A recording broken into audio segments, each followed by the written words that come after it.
Govind Damodar Madhaveti,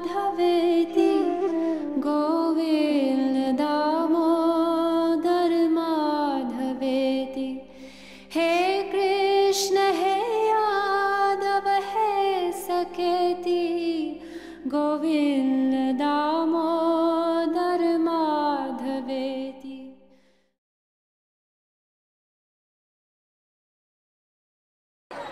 By mercy of Shri Shri Guru and Gauranga, we've come to another most exalted place, Sri Nrsinghapali. Sri Nrsinghdev Bhagavan Ki. That in all these places in Sri Navadvip Dham, that by remembering the pastimes of the Lord, Chaitanya Mahaprabhu, Sri Nityananda Prabhu, they come and benedict those speakers and listeners, those people doing parikram, with that very rare prem, Vraj prem. So we know this pastime that Lord Nrsingadev, how he dealt with Hiranyakashipu. Hiranyakashipu was very angry because his brother Hiranyaksha had been killed by the Lord. So he went to a hill where Mandala mountain, and there he was performing austerities with his toes touching the ground, his hands up in the air, and performing such austerity. He controlled the breathing, and finally Lord Brahma, he was petitioned to come down. Lord Brahma, when he came, he just saw an anthill. He could not see anybody, but he saw fire coming from the top of the anthill.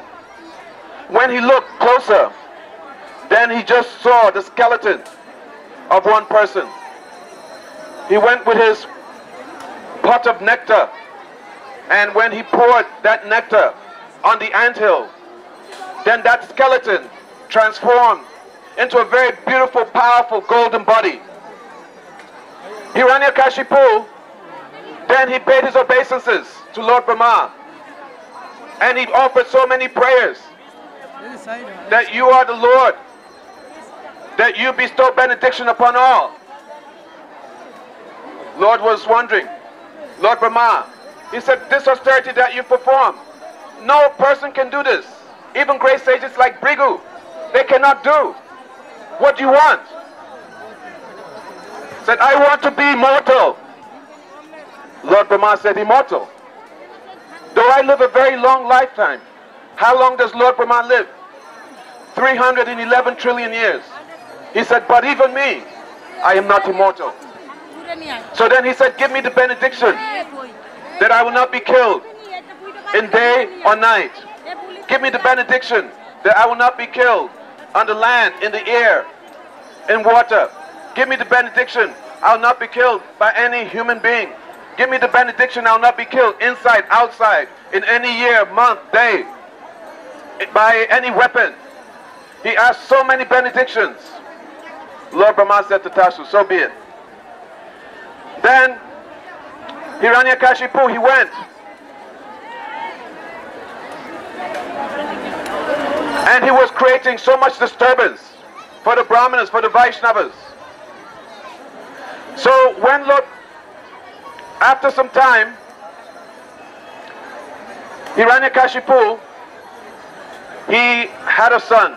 His name was Prahlada. He was only 5 years old. And then he brought Prahlada. Prahlada was very nicely dressed by his mother. And then Hiranyakashipu asked Prahlada, oh my son, what is the best thing that you've learned in school? That you've gone to the school of materialistic people to learn politics, economics, how to control. What is the best thing? Prahlada said, oh father, tat sadhu manye suravaya dehinam sada samuvignyadhyama sadgrahat hitvar atman patam grihamanda kupam panam gatoyet darim ashraita. He said, oh my father, tat sadhu manye suravaya dehinam, that oh best of the demons, that the best thing that I've learned, that those who have taken to this bodily conception of life, identifying with the body, wanting to enjoy in this material world, wanting to mix with the three modes of material nature, that person will always be in anxiety because coming in this world of duality.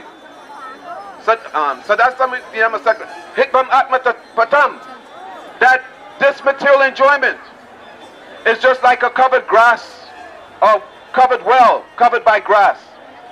Example is given that one boy, he's walking, or one man is walking in the forest, and then he's being chased. Being chased by what? He's being chased by a tiger. But the tiger is very ferocious. And he goes, bah! The boy runs. And then he sees one well covered by grass. He jumps down into the well. And then he's holding on one side to a branch on this side, on the other side another branch. And then he's looking, and the tiger is looking down at him, and the tiger's mouth is open, and he's looking up at the jaws of death. He looks down, and then he hears, means, oh, come down, let me bite you. He sees some deadly cobras. He curls up his leg, and then he's sweating. Sweat is coming from his head down and on his hand, and he starts to slip. He's slipping down the branches. And then what happens? He hears, what's that? One black rat on one side is chewing the left branch, and on the other side one white rat is chewing the other side.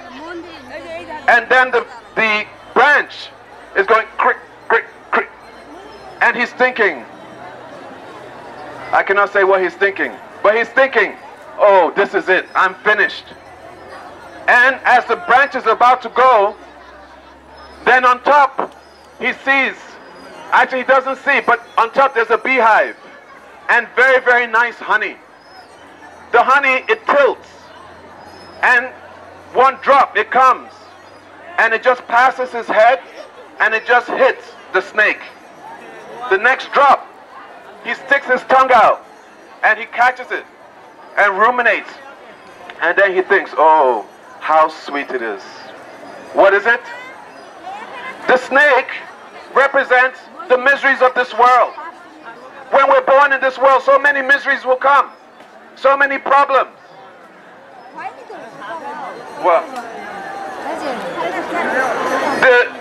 the lion, tiger, up top, the jaws of death. On the left side, the black rat, he represents that, oh, so many night times are coming, and according to your karma, you have so much time. And the white rat represents day and night. They're coming and going, and when your time is up, and those branches they break, then you have to face death. Not only death, so many miseries. And then what does the honey represent? That though we've taken birth in this material body, surrounded by the three modes of material nature, so many problems coming, but we go and take the honey of the temporary enjoyment of this material world, and we forget that our real goal of life is how to get out of this dark well of material existence, which we've been in life after life after life after life after life, and we become illusion. This is Maya. This honey, this sweetness, represents the Maya of this world, which actually is our death. So he said, oh Father, this is what I've learned, that you are surrounded by death and miseries, that you should go to the forest. Which forest? Vrindavan, Navadvip, the forests of Navadvip. You should go there and take shelter of a Sadguru and do bhajan and make your life successful and happy. Oh, he became very angry, Hiranyakashipu. Get this boy off my lap. Ah, he said, this boy has been contaminated by a spy. Somehow or other, the enemies, the Vaishnavas, they've contaminated my son. So he sent the boy to school. to the school of Sanda and Amaka. Amaka means ignorance, and Sanda, bull. That in this school, one is learning so much knowledge, but this knowledge is based on eat, drink, and be merry. That I am this body, and all this knowledge is actually ignorance. And when you're surrounded by this ignorance, what happens? Then you become infatuated and attracted to sex life, and one wants to be like a bull.